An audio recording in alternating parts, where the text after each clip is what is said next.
నా పేరు G Narasimhaiah GNR అంటారు. మేము వచ్చి చూడండి, మా ఊర్లో నాకు జమీన్ ఉంది. ఒక జమీను రోడ్డుకి ఎత్తిరి, అవుట్ రింగ్ రోడ్ అని. ఆ రింగ్ రోడ్లో ఒక ఎకరా పోయింది. ఎకరాకి నాకే చూడండి, ఈ పేపర్కి 50 రూపాయలు ఇచ్చి పేపర్ తెచ్చినాను. నా జమీన్కి ఇచ్చిండేది ఒక స్క్వేర్ ఫీట్కి 22 రూపాయలు. ఎంత? 22 రూపాయలు. ఆ జమీన్లో టెంకాయ మనలు ఉన్నాయి, ఎక్స్పోర్ట్ చేస్తూ ఉన్నాం. సేపకాయలు ఉన్నాయి, ఎక్స్పోర్ట్ చేస్తూ ఉన్నాం.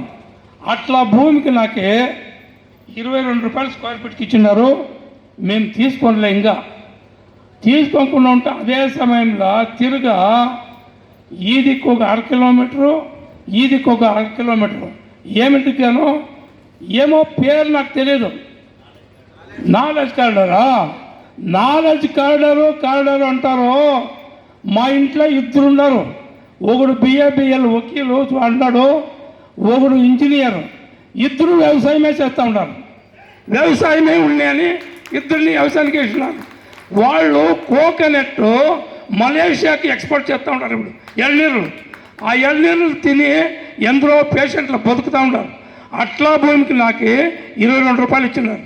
అడిగింది నేను మా కొడుకుల్ని, ఏమో వచ్చిందంటప్ప, ఏమరా ఇది నాలెడ్జ్ కరవని. మాకు తెలియదబ్బా, ఈ సురేష్ గారిని అడగండి అని. ఆ సురేష్ గారు వచ్చి, అవునప్ప నిజమే, మీది ఇదికి 1/2 కిలోమీటరు, 10 కిలోమీటర్లు పోతుందండి. నేను ఏమో పోతుందో లేదో, ఏమిటికి ఎత్తారు, ఇట్లా భూములు ఎత్తారా, ఇంతంట 34 ఎకరాలంట అండి. లేదప్పా నేను నమ్మేదండి. ఆమెకి ఎవరో పెద్దోళ్ళని అడిగింది. పెద్దోళ్ళని అడిగితే, లేదప్పా మీ భూములు పోయేది నిజమే, మీ దగ్గర పెరుక్కుంటారు. ఆ భూములను పెరికి పెద్దగా కార్పొరేటర్లు ఉన్నారు, వాళ్ళకి సూట్ కేసులు ఎత్తుకొని వస్తారంట, వాళ్ళకి ఇచ్చేస్తారంట.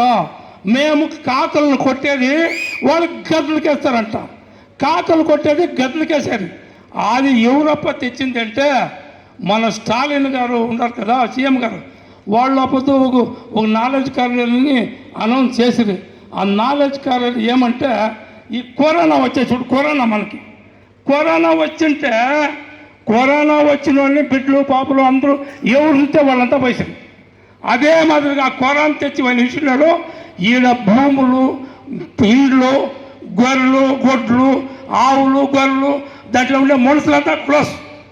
వాళ్ళంతా మశానం చేసి వాడెత్తుకొని పోయి సౌకర్యాలకు ఇచ్చేదంట. ఆ మాదిరి నా చెవుల్లో పడే ఆమెకి మేము ఇదేం రప్ప అని చెప్పి అంత పోతే ముగిస్తాను. వీళ్ళు చెప్పిన వీళ్ళు జనాలు సాల్దని, జనాలు సాలకుండా ఏమీ లేదు. జనాలు ఉన్నాం మేము, మా రైతులు ఉంటారు. ఒక్కొక్క రైతు ఒకింటికి 2 మనిషి రైతులు చదివిండేసిన వాళ్ళు ఉన్నారు. ఈ పొద్దందరూ వ్యవసాయం చేస్తూ ఉన్నారు. నేను వ్యవసాయం చేస్తా ఉన్నాడు. పొద్దునో ఇంత మీటింగ్ చేరింది, పొద్దు లేదు వ్యవసాయదారులు. మేము ఈ వ్యవసాయదారులకి పట్నాలు ఇచ్చి తోడుక రాలేదు, దుడ్లు ఇచ్చి తోడుక రాలేదు. ఒక బస్సు ఉందా చూడు, వాళ్ళ మీటింగ్ వేస్తే పోలీస్ పాదుకాపు ఉంటుంది, హాస్పిటల్ బండి ఉంటుంది, ఇదేమే ఫైర్ మిషన్ ఉంటుంది. మా రైతులకు ఏమీ పాదుకాపు లేదు. మా రైతులు మేము వచ్చిండేది. ఎవరైనా దుడ్లు ఇచ్చినారా, మీకే ఎవరైనా భోజనం ఇచ్చినారా? మా భోజనం ఉంది. ఇంకా 5,000 మనుషులు ఉన్నాం మేము, ఇక్కడ 10,000 మనిషికి భోజనం ఉంది. అట్లా మా రైతులు మేము, మీరు ఉండేవాళ్ళు ఏమి భయపడొద్దండా. ఉండేవాళ్ళు ఒక ఊరికి 5 మనిషి, 5 కుటుంబాలే వచ్చిండేది.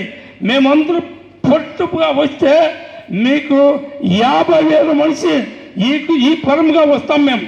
మీరు యాడికి పోతారో పోండా, మా ప్రాణాలు ఎత్తే సరే. సీఎం గారు మేము పోతే డిస్ట్రిక్ట్ కలెక్టర్కి అన్నీ మా తలైవర్లు చెప్తారు. అవంతాను ఫైనల్లో సీఎం గారు దీన్ని మేము విడిచిపెడతాము అనే మాటకొకటి మేము పోరాడుతూ ఉండేది. ఇదో మా తలైవర్లు పెడతారు, ఒక డేట్ పెడతారు. ఆ డేట్కి నేను రైతు సత్యంగా చెప్తాను, ఈ గుడి చెట్ల స్వామి సత్యంగా చెప్తాను, మీరందరూ 10,000 మనిషి, ఒక ఊరికి 10,000 మనిషి, ఏమి మీరు దుడ్లు ఎద్దండా, కాట్లు ఎద్దండా, మాండా మీరు మాకు సపోర్ట్గా డిస్టిక్ కలెక్టర్ దగ్గర కూకొని ఉన్నవ్రతం చేస్తాము, మా ప్రాణాలైనా ఇస్తామని చెప్తాము. ఎట్లయినా మాకు ఆ కార్డులను వాపస్ తీయకపోతే ఒక పిడికిడి మన్ను కూడా ఎత్తకే మేము ఇడ్చెల్దు. జై హింద్, జై కిసాన్.